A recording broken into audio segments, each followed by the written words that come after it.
I have never been so torn on a camera before like I am with the Sony RX1R Mark III. I've had this for probably like, let's just say a day. It's not mine, Sony lent it to me. And I have a lot of things to say. I have a lot of opinions about it. A lot of them are negative. Sony ain't gonna like it, but I'm gonna keep a spade and a buck and tell y'all the things that I'm feeling about this camera, okay? For starters, I have waited for this camera for so long, y'all. I first saw the RX1R Mark II maybe like 2 years ago at a Sony condos. A guy named Kish carried his around, and I'm like, yo, what is that? He was like, yo, you never seen this? This is a full frame, 44 megapixel Sony camera with the fixed 35mm f2 Zeiss lens in it. I was like, you gotta be kidding me. There's no way there's a full frame inside of that little camera. And yes, it was. And after that, I was completely intrigued because this is such a small camera that you can take this out to dinner. You can and it's not obtrusive. And the idea of being able to get a small camera like this, which they do make small cameras out there, but they got like micro four thirds sensors and APS-C sensors. The fact that I could get a freaking full frame, high megapixels is something this small, I was like, yo, I need this. The issue was it was 9 years old and it still cost $3,300. So with that said, I haven't bought into any other small camera since then. I've looked at Leicas and all that stuff, and I'm like, none of them filled the need for me with this like small, everyday kind of camera format, like this freaking little and packing this much punch. So when they came out with the RX1R Mark III, I was like, yes, finally, because I've been waiting on this camera for so long, right? And then they was like, it's $5,100, and I was like, hold up, I'm not necessarily discounting because it's expensive, but when I saw what it offers and the things that they took out, it's got me questioning everything about this camera, but I still want to love it at the same time. So I'm gonna share like my experience and how I feel after using it for basically a day. All right, let's get it.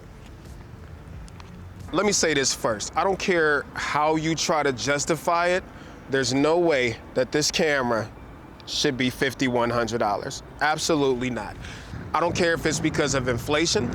I don't care if it's because of tariffs. This camera should not cost anything more than like $3,700 to $3,800. And that's me being overzealous, right?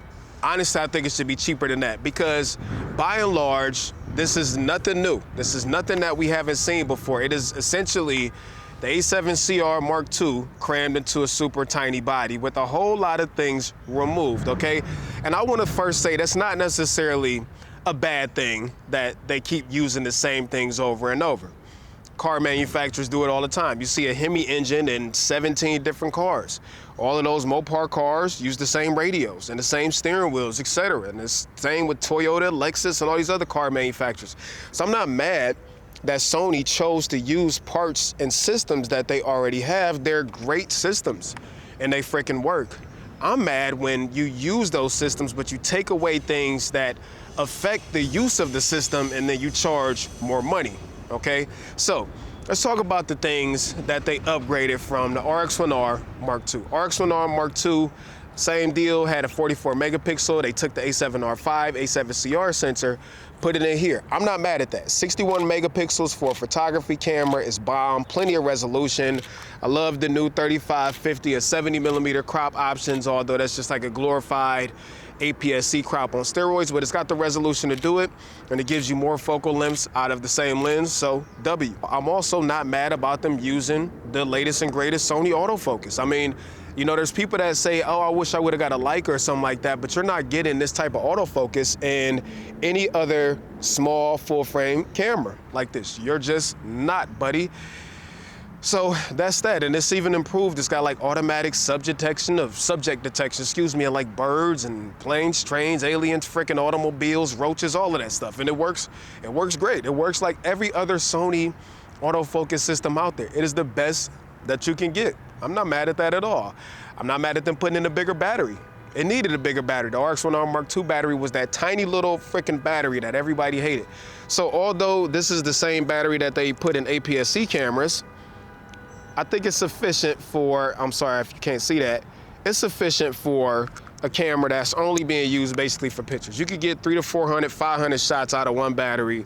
Obviously, flipping it over to video will drain the crap out of these batteries, but I don't see why anybody would use this for video, although they did add 4K 30, 1080p 120. Come on, man, I'm not using this as a video camera. It is a small point and shoot everyday type of camera. So they upgraded the USB-C port, gave us some new film looks, put the new menu system and the touchscreen in here. So they did upgrade it, but at the same time, they took away a lot of things, y'all. And like I said earlier in the video, these things were core to the shooting experience with the RX1R camera. So let's talk about those and how those have affected me throughout the day. I just want to keep reminding y'all that this camera is $5,100, y'all.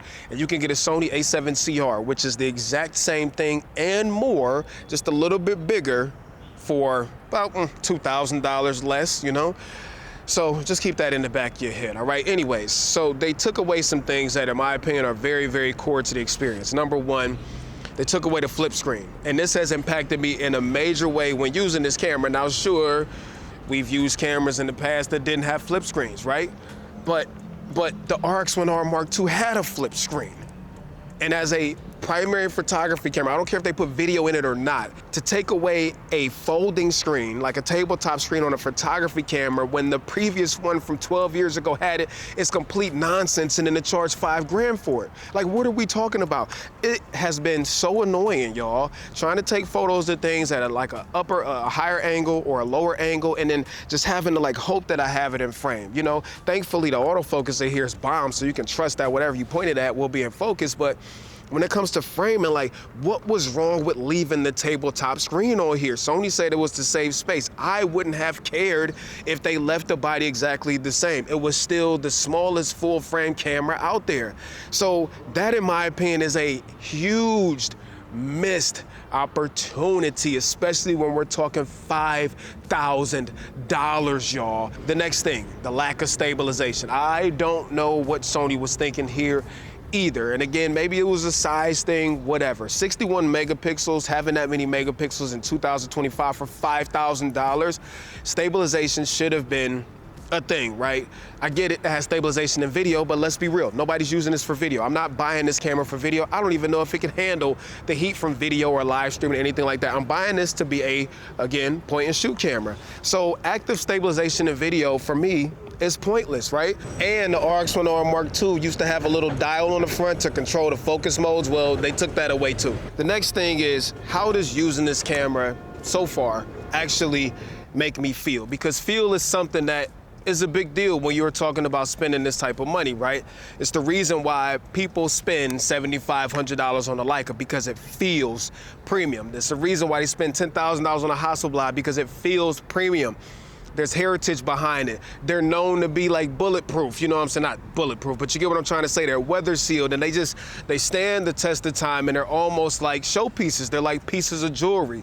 So when you're spending this type of money, like $5,000, you also want to feel something similar to that. And I'm sorry, like the RX100, oh, I'm getting so tongue-tied. The RX1R Mark III does not feel like $5,000. I'm sorry, it doesn't feel premium at all. I brought another camera for comparison's sake. This is the Nikon ZF, okay? And this camera costs what, about $2,500, $2,300 or something like that. And this camera feels amazing. Although it's not the smallest camera, that's one of my gripes about it. It's my everyday camera, but it is a big camera, right? But still, like, I picked this camera up because of how it feels. It's so good. As you know, you got the clicky dials and all that stuff. Like, it is an inspiring camera. It makes you want to pick it up and use it. And I'm sorry, for less than half the price, I got a premium experience here and a almost less than premium experience for $5,000 on the RX1R Mark II. So the next question is like, does it make me feel special using it? Honestly, no. It feels like every other Sony camera, just in a super small body. And I'm not saying anything is bad with Sony cameras. Like, we love Sony cameras for a reason, but again, when I'm spending $5,000, do I feel anything special about this camera? I don't. You know what I feel? The lack of that flippy screen. You know what I feel? The same low quality EVF that's in the A7CR, which is only a 2.36 million dot EVF. Sony said that they couldn't put a better one in there because of size restrictions. Y'all are Sony, figure it out. Like the fact that they didn't even put a, $5,000 again, that it's only like a $2 million rear screen on here. Like this thing should have way better screens on here. That is what I feel with the RX1R Mark III. The lens is great. Like we know that the Zeiss 35mm f2 is unchanged and it's great. But like that to me does not justify spending $5,000 on this. The only thing that makes me feel special is the fact that it's so tiny and it's so compact, and the fact that if I want to, I have all of this resolution available. Other than that, it just feels like a Sony camera. And I'm sorry, the RX1R Mark III is great of a piece of technological kit as it is. It doesn't feel like anything special. All right, I'm not trying to make it seem like there's nothing to love about the RX1R Mark III. Even still, even with all that stuff we said, I'm gonna be honest, I still want one. Why? Because honestly, there's still no camera like it. It's still the smallest full frame sensor camera out there. It still has 61 megapixels. The images out of it, just like the A7R5 and A7CR, are ridiculous. The resolution, the dynamic range, all of that stuff is still fantastic, and it's still the only camera out there like this that you can get, unless you want to go with the RX1R Mark II, if you want a small, tiny, full frame camera, right? A lot of y'all are gonna be like, man, if I'm gonna spend $5,000, I might as well spend the extra $25 and get a Leica Q3 IV. Okay, do that, right? But not everybody wanna spend $7,500, right?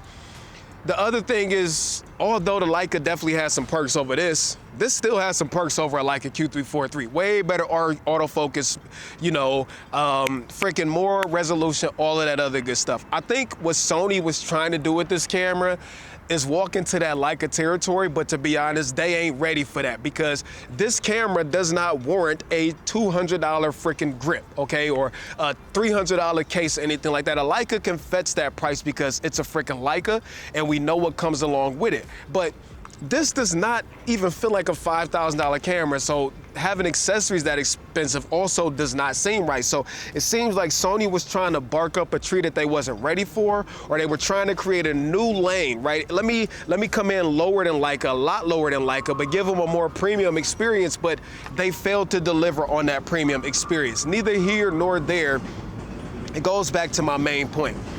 I have a love and hate relationship with this camera, and although I don't like a lot of the decisions Sony made with this camera, I still can't get a camera this small with this level of image quality, this level of autofocus performance, and everything else that comes with it, but it's $5,000. The only thing that you're paying for is miniaturization. I'm sorry, there's nothing otherwise special about this camera besides the fact that it's small. Anyways, I'm very curious to know what y'all think. Of course, I'm gonna do more videos, although I have a short amount of time, so let me know what you wanna see. And if you like this video, hit that subscribe button and turn on the notification bell so that you get notified when new videos go up. And we are almost at 100,000 subscribers, so I would love if you joined anyways. All right, I'm out of here. Tight shirt, Terry Warfield. Peace and chicken grease. Much love, y'all. Peace.